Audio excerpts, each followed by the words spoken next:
Okay, cool. We are now live on the What's On at Elephant and Castle Facebook page. Thanks everyone for joining us. I'm super, super happy to be able to have a very good friend of mine on today, Michelle Reid, who is a singer, a songwriter, a fitness enthusiast, a performer, and just a really dear friend of mine. I feel really grateful the last couple of weeks. I've had people who I care about on this chat. And you're joining us from sunny London along the Thames, Michelle. How are you today? I'm good. Thanks for having me, Nick. I'm really good. Two Canadians in London. That's kind of cool too for the Southern community. This is Definitely. becoming, yeah. Can you introduce yourself and tell people what you do and how you got to where you are?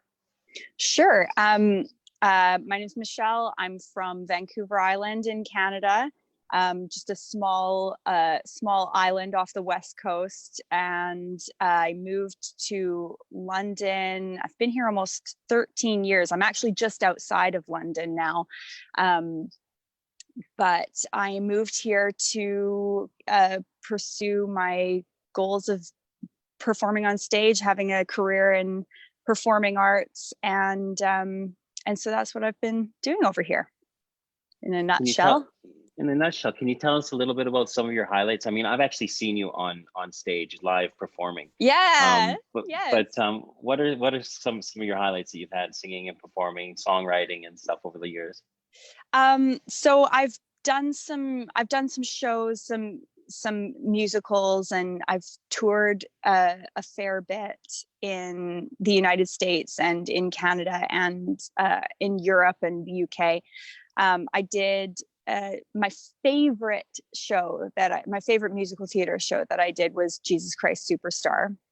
And I did that in Europe, and it was a very like dark and dramatic version of it, and very epic. And it was just so amazing to be able to sing along with all those great rock guitars that they've got in the orchestra. And I just had such a blast doing it. The cast was awesome.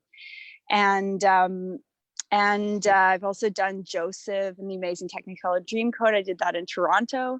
And I did a musical version of Superman, which was in the West End at Leicester Square Theatre. And that was really cool because I got to play Lois. And it was very cheesy and cartoony and not like the Supermans of today that are all kind of like slick and dark and cool. This was very true to the comic books. So pose, that Yeah. kind of thing. But I got to have my face on the poster. Which was really cool. Yeah, I loved it. I think I was more excited about my face on the poster than I was doing the show. Nice. It's embarrassing to admit, but it was just a very cool thing. It felt like a real moment. And I've written and released songs for myself as an artist under my artist project named Sorcia. So I released dark electronic pop, and I've put some stuff out for that. That felt like a real kind of personal accomplishment. It's something that I did it only last year actually, and it's something I've wanted to do forever. So it was kind of like, oh, finally, and I'm doing it, getting it done. And written songs for other artists as well, including an artist called Marisha Wallace, who's a big stage star, transitioning to kind of like, commercial pop soul. I hope I'm describing her right. And she's got her new songs are on getting played on BBC Two and stuff like that at the moment. Mm. Radio 2, I mean, they call it over here. And I co-wrote her first single, and that I got to see her perform that live at the London Palladium. So that was really cool as well. The whole audience, thousands of people like singing along and everything. That was really cool as well. I'm interested because like I know the journey of someone who is in the limelight as the performer. Mm-hmm. And saying, like it was really cool getting your picture on a poster in Leicester Square. And I'm Totally. one, and I want to kind of go into that journey because for young people who do dream of performing, they have a talent Yeah. and they dream of performing. Kind of how hard it is the industry to get into because there's so many beautifully talented people out there who might not be able to get onto a stage just because sometimes it's luck, sometimes it's somebody who somebody knows. But then I Yeah. also kind of want to get into what's it like to see your words being performed by somebody when you're sitting there going, hey, but Mm. those are my words and I actually have these amazing pipes too, and I could be Yeah, singing them up there. So kind of this the totally. two little bits is like, what's it as a performer, the balance between actually being able to just express your talent, but Yeah. also the feedback that you get, the applause and the adulation. Like I've seen you signing autographs and I've seen you taking pictures with fans. And, I know that is, it's a huge part of it because it does feed the soul a little bit to know that people appreciate your work. It really does. I should have mentioned Jason's show on my on my highlights reel. I feel bad now that I skipped over that, but like, I yeah, wasn't the going to show. say anything. I thought maybe you guys had a fight or something. No, not at all. He's a really, really good friend of mine. I think because you led in with that, and then I just didn't for some reason mention it. But that was a huge highlight, getting to perform Mm, with Jason Gardner, the show that you got to see. yeah. In the West End as well, and that was right before lockdown. It was in January, yeah, so January 2020, January last year, and we were all set. We were booked to take that show on tour, and we were going to be doing a run in New York at there's a cabaret venue, a very prestigious cabaret venue in the old downstairs of Studio 54. Mm, So now it's called Club 54. I think that's right. Now that I'm saying that, I'm like, is that right? I think it's called Club 54, and it, like, all the Broadway stars do their own, cabaret shows there. We were booked to perform there. It would have been amazing. We didn't get to do it because of COVID, but Jason's off doing something else now. He's actually learning to do uh, some sort of it's sustainable farming that he's okay. doing. He's very, very into it. Sorry, I live right by Heathrow Airport, so there might be the odd plane. All good. So yeah, I got to do a show last year of his life story, and that was definitely one of the highlights as well. And becoming friends with Jason, he's really become one of my absolute role models in the way that he has lived his life and Mm, dealt with his career. I really admire him because he doesn't get hung up on things that don't work out. He's just like, oh, well, I'll try something else. And he moves on, and he's had very high levels of success. And he's also done a lot of projects that haven't worked out, like every artist, right? But I really admire the way that he doesn't seem to take it on as a failure. He's just like, all right, and turns his head and goes off in a new direction.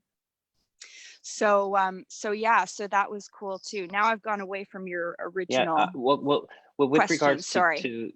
Jason, I mean, he shows a high level of resilience, and I suppose Totally. getting to you, like how much resilience have you been able to have with when I know it is like, again, just through people who I know, and it's like audition after audition, and Oh yeah. it feels like rejection after rejection. But Yeah. I mean, there's so many talented people, and like I said, I mean, I've heard you sing. I know you've got the pipes. I've heard your music. I've heard your recordings. I've heard you live, and there are people out there who might not even have your kind of range, but who might have a little bit more popularity in terms of their known followings um, or acclaims or something. Again, just because people are Yeah, in at the right place at the right time.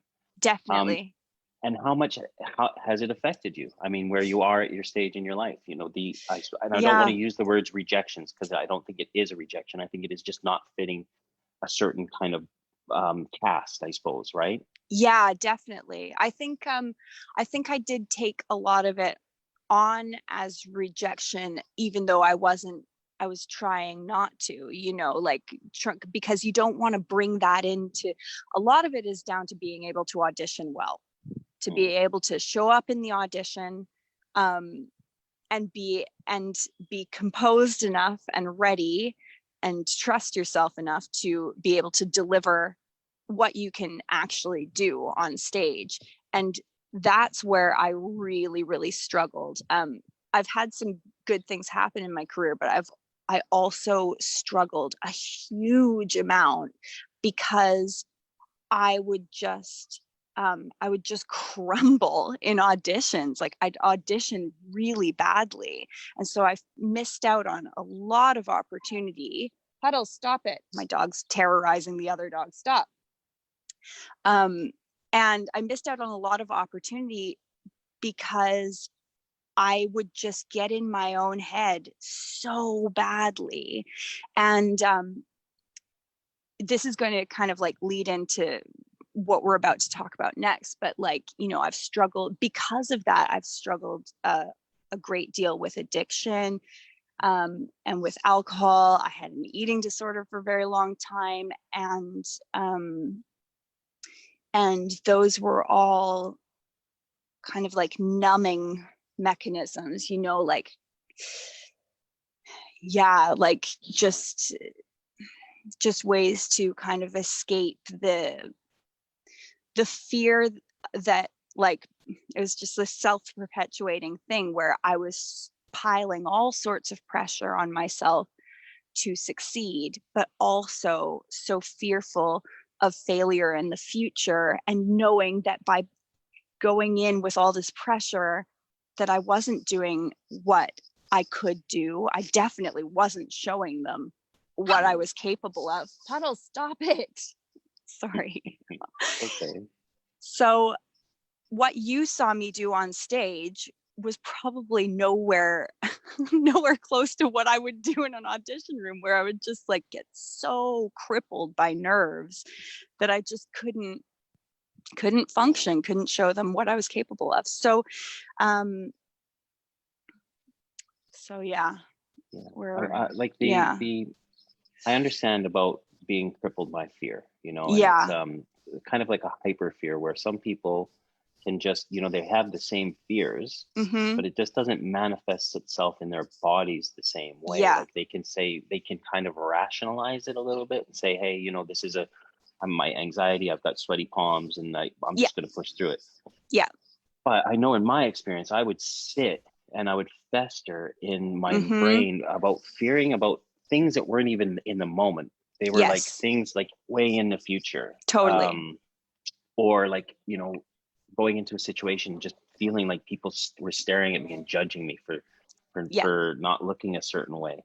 Yeah. When I know really now, I mean, people weren't. It was just this kind of this my perception had been skewed, and I don't know where that came in, if it's from childhood trauma or not. Yeah.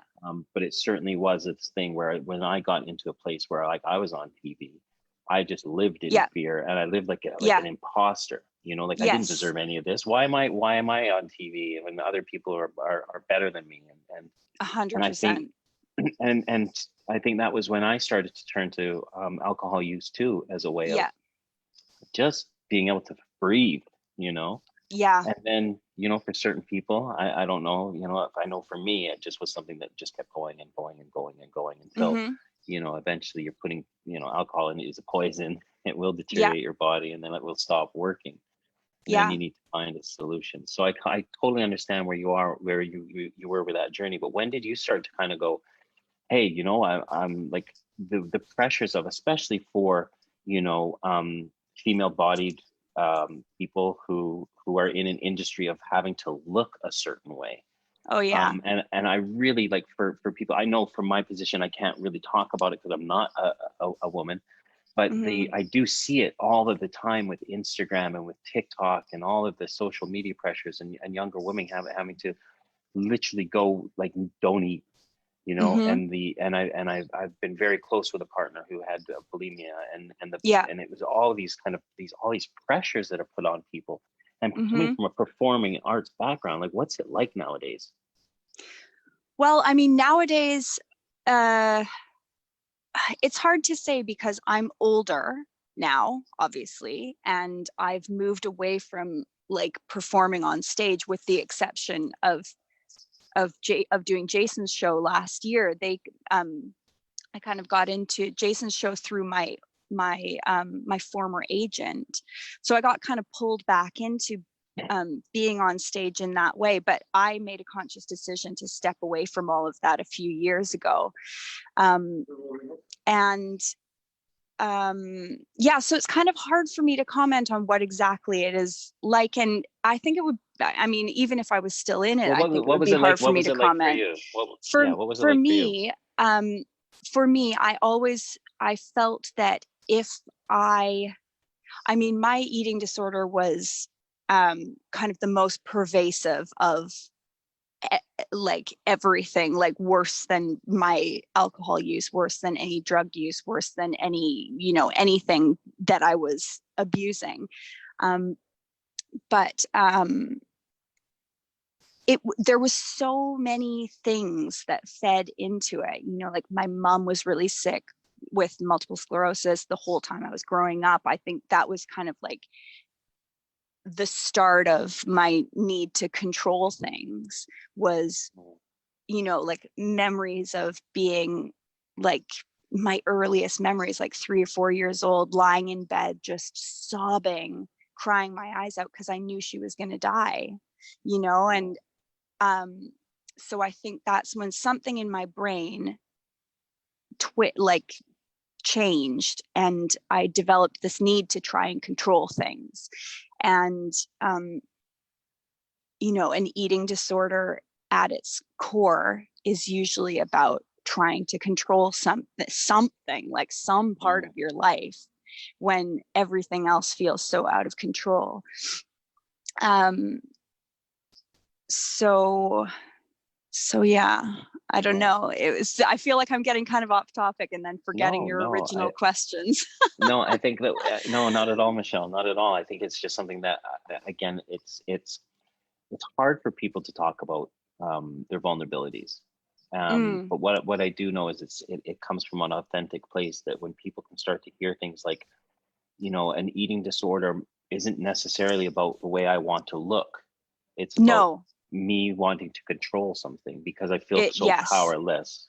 yeah, And I think that's really interesting topic to kind of go off of, because, you know, I was leaning on the thing of like, we need to look a certain way, but mm-hmm, really that could just be a part of it. It could be far yeah, deeper emotional exactly. traumas. Yeah, yeah. So because my mom was so sick, and because her and I really had this like this dream together, like she was like a total dance mom, and we were like at Right. competitions together and all this kind of stuff. And then I was doing shows. She was always there helping. And then I went off to college. I moved across the country, and we were always in it together. And she was going down and down. By the time I was 10, she was in a wheelchair full time, and I was taking care of her a lot of the time, taking her to the bathroom, like, you know, driving the car earlier than I Then, should have, oh, because, well, sometimes needs must, you know, like if she yeah, was driving and she had something happen, like if there was an accident, if, you know, if she had an accident or something and she couldn't drive us home, then I would drive us home. So it was like, you know, there was a lot of, and I was happy to do it at the same time. Like I felt there was this moment we were out together, and I was a, you know, a teenager of some age, I can't remember. We spent a ton of time together. We were out at this restaurant, and we were having a meal together, and I was pushing her out the door. I always like kick the door open thing with my foot and like open the door and push her through, and these two little kids and their mom like kind of like scooted past us, like ran around us to get out.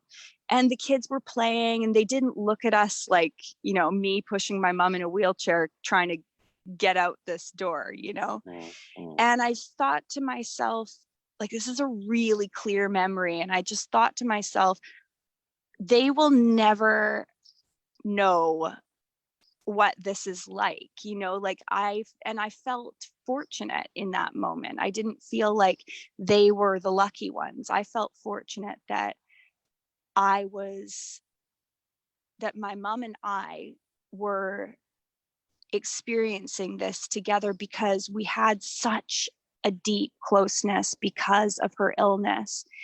And obviously it was terrible. It was very terrible for her. She was in a lot of pain and suffered a lot. However, I am a great believer. You have to look at these things from a perspective of, what did we all learn, and what did we get that was positive from it?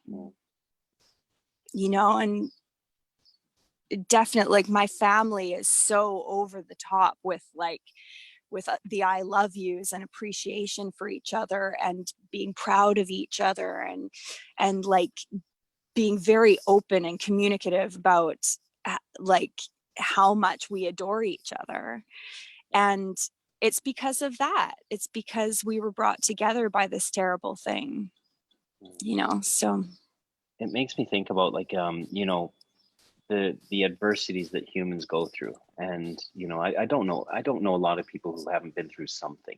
And I know Definitely, your yeah. story, and it is, I can't imagine, because I didn't have an upbringing like you did, and that, Mm-hmm. and what you had to go through.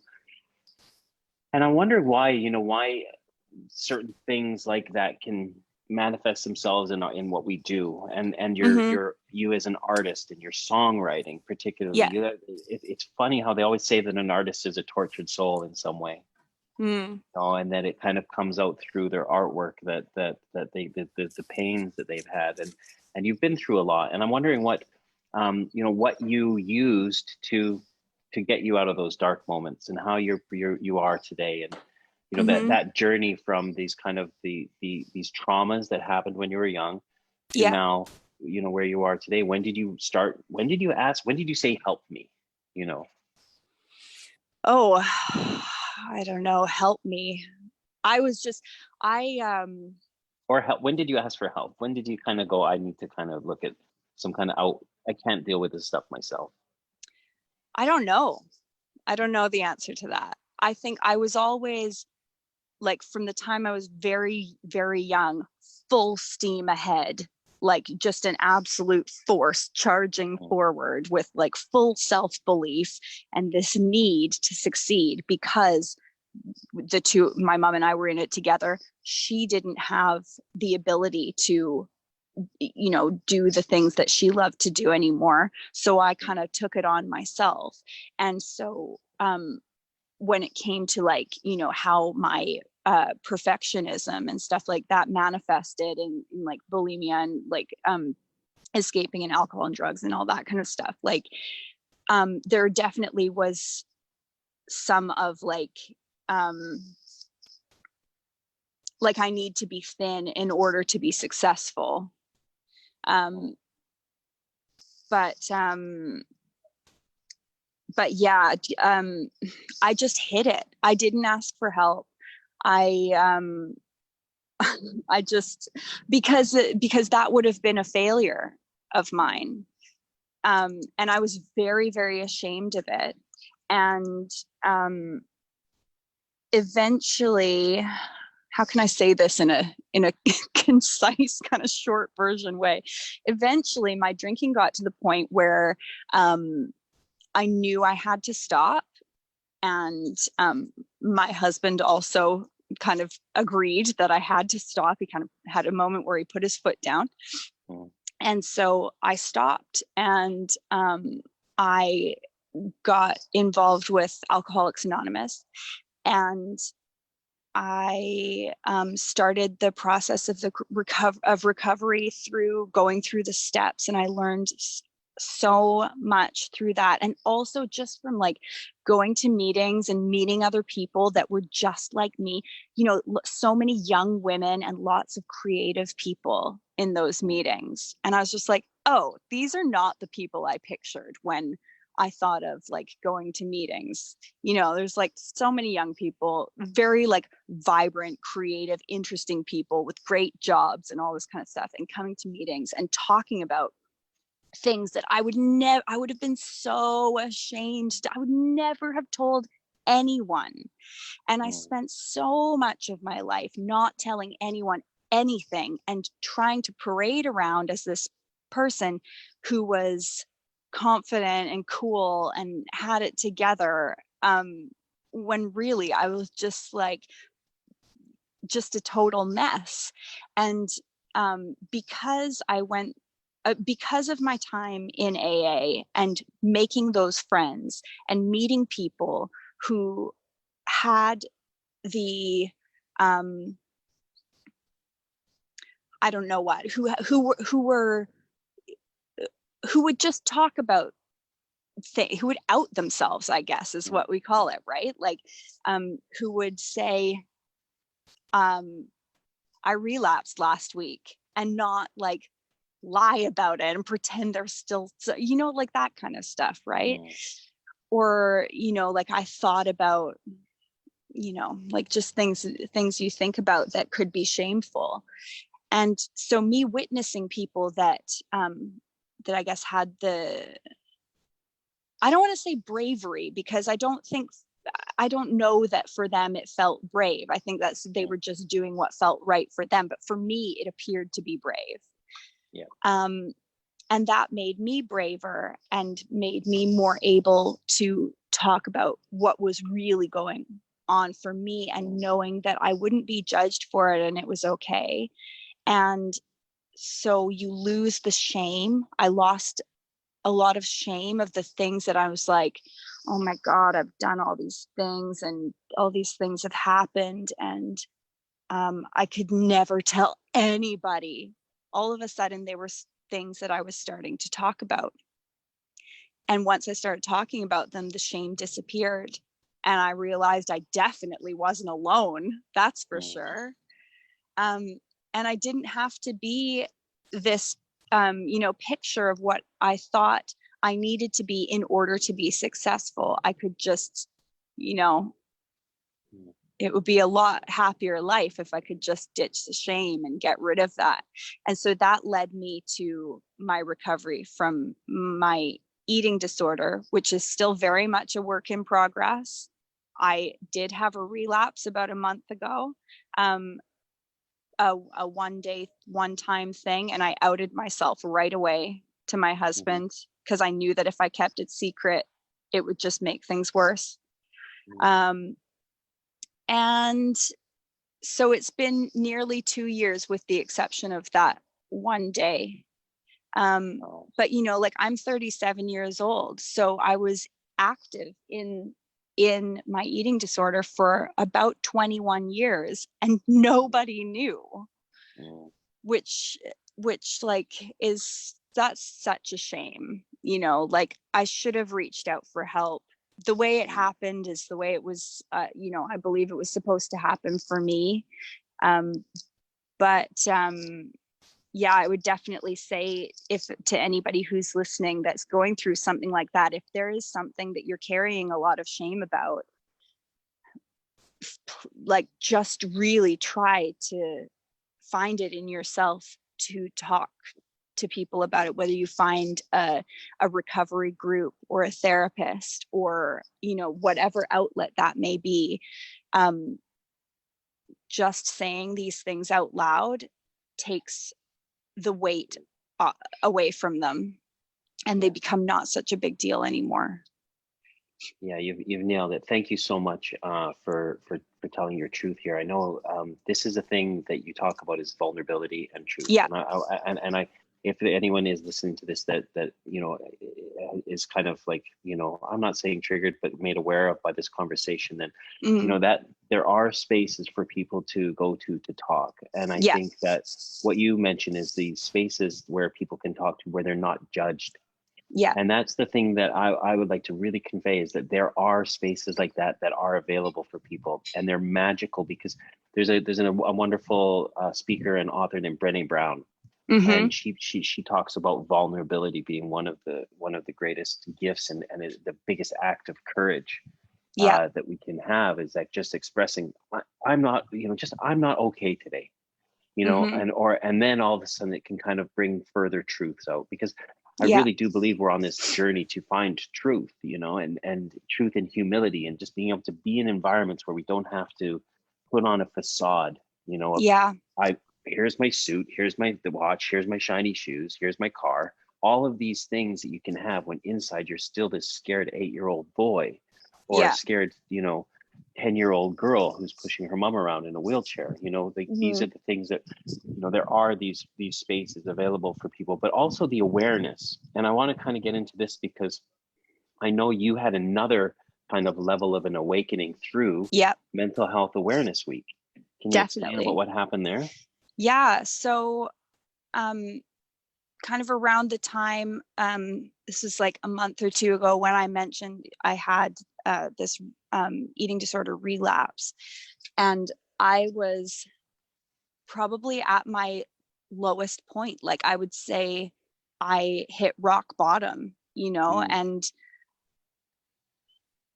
yeah, interesting to feel like you really hit, like I really hit my rock bottom after like nearly 3 years of being sober, you know, yeah, yeah. and nearly 2 years of being like recovered or in recovery from my eating disorder. I finally hit rock bottom, and and I just stopped everything. I mean, kind of luckily, unluckily, whatever, but as circumstance would have it, I wasn't working at the time because this is a couple months ago. We're in London, everything was still completely locked down, so I wasn't working at all. And I stopped, and I went to bed for about 2 weeks. And I have never, ever, ever in my life done that. I've barely even taken holidays because I was so afraid of missing out on a work opportunity, or afraid that by going on a holiday, I would I would be taking myself further away from success, you know? So like anything, I would like no days off ever. And just like doing this and that and this and that and all over the place. And the pandemic, because I wasn't working at my day jobs that I've spent so long thinking, I'm wasting my time here. I should be at home. I should be working on music. I should be writing. I should be going to class. I should do this, that, you know, and Mm, just like having my attention all over the place. So when I didn't have to go to my day job anymore, my work addiction, or whatever it is, accelerated like 100%. And I was like, this is awesome. This is what I've been waiting for forever. And I started working on a novel. I have like 20 different music projects going on with different people all over the world, working on EPs, like hundreds of songs being recorded, um, doing courses online, and yeah, just like endless mm. stuff, like packing my days with. I didn't take one single day off in the entire time I was unemployed. Which is crazy, you know, No, like it's not sustainable. we even went on holiday, and I worked through the whole holiday. I couldn't relax because I was like, well, I can't stop, because that'll slow me down. If I stop, then I might miss something, or I'll just be putting myself further and further away from where I'm trying to go. Anyway, had this like complete and utter breakdown, rock bottom moment.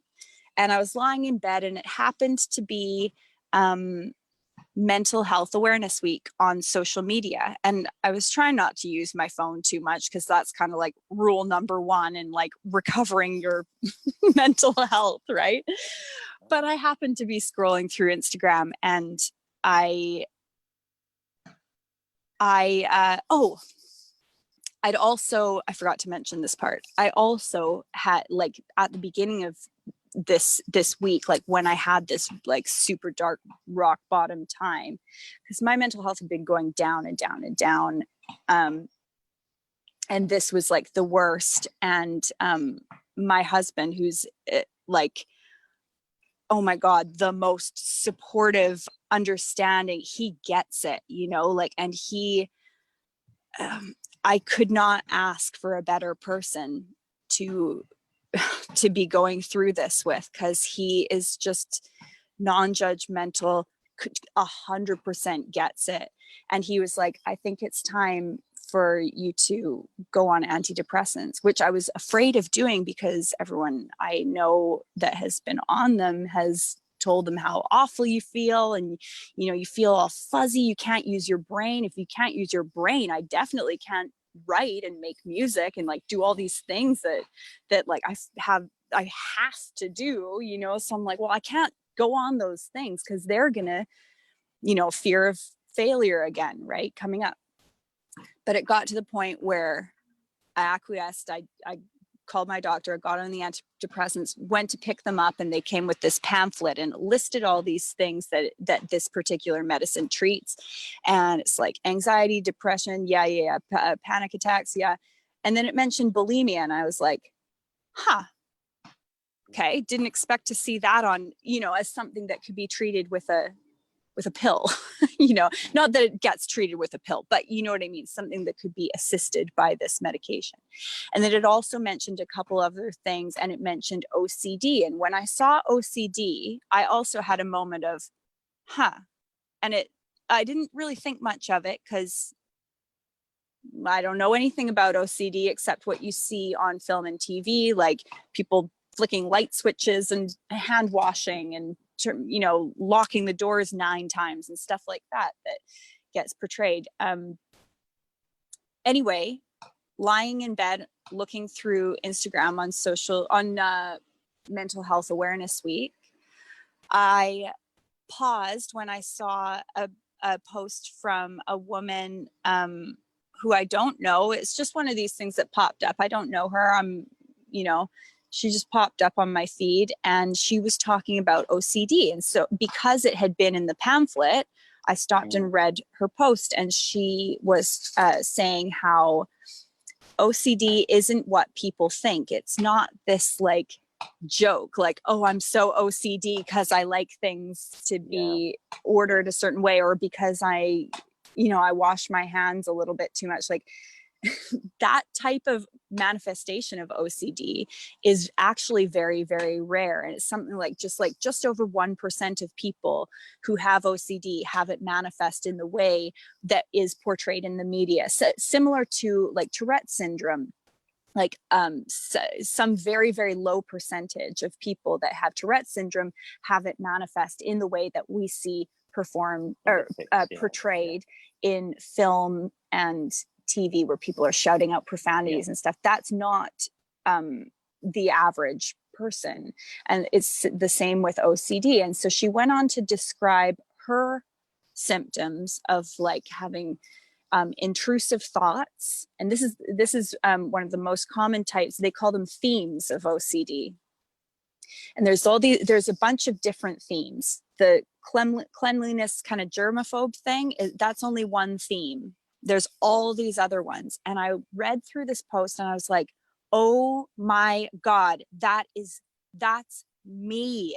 And I jumped on Wikipedia and I read through the whole thing, and I was like, oh, it was just this like giant epiphany moment. And I was just like, oh my God, this is me. At least I hope it's me, because man, it would explain a hell of a lot. Like things that like you and I are very, very close, right? We've talked about a lot of stuff, and these are things that like I haven't told you, I haven't told any of my friends, even my best friend, haven't even spoken to a therapist about, because I was afraid I'd get in trouble for it. Like just very dark thoughts, very obsessive, intrusive thoughts. And then they also went on to talk about like symmetry and stuff. And I like when I was a kid, I would I had some really weird behaviors in terms of like symmetry. Like for example, like if I was in dance class and you do all the series of exercises one side, have to flip over to the other side and do it again.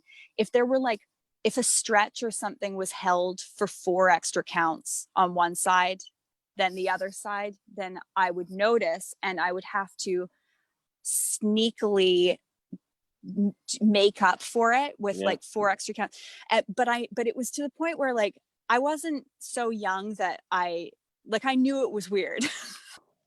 I knew I had to kind of like hide the fact that I was doing this and do it in secret. So I was like old enough to, you know what I mean? Yeah. It's like all this stuff. And that's just one small example. There's so much, you know. So I got a professional diagnosis, and the doctor say it was like this 2-hour assessment. And the doctor told me, she's like, well, sometimes I have to ask for a second opinion, but not with you. You have a very like you have a very clear cut textbook case of OCD. So Right. now, you know, I happen to already be on this medication that helps treat OCD, and I'm doing therapy specifically for OCD because you can manage it. It is something that's manageable. And so I'm doing that twice a week now. And already I feel relieved, you know, and already now, like now when I have the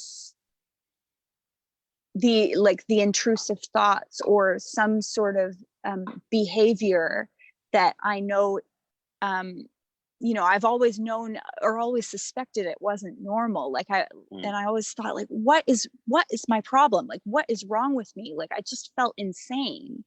Yeah.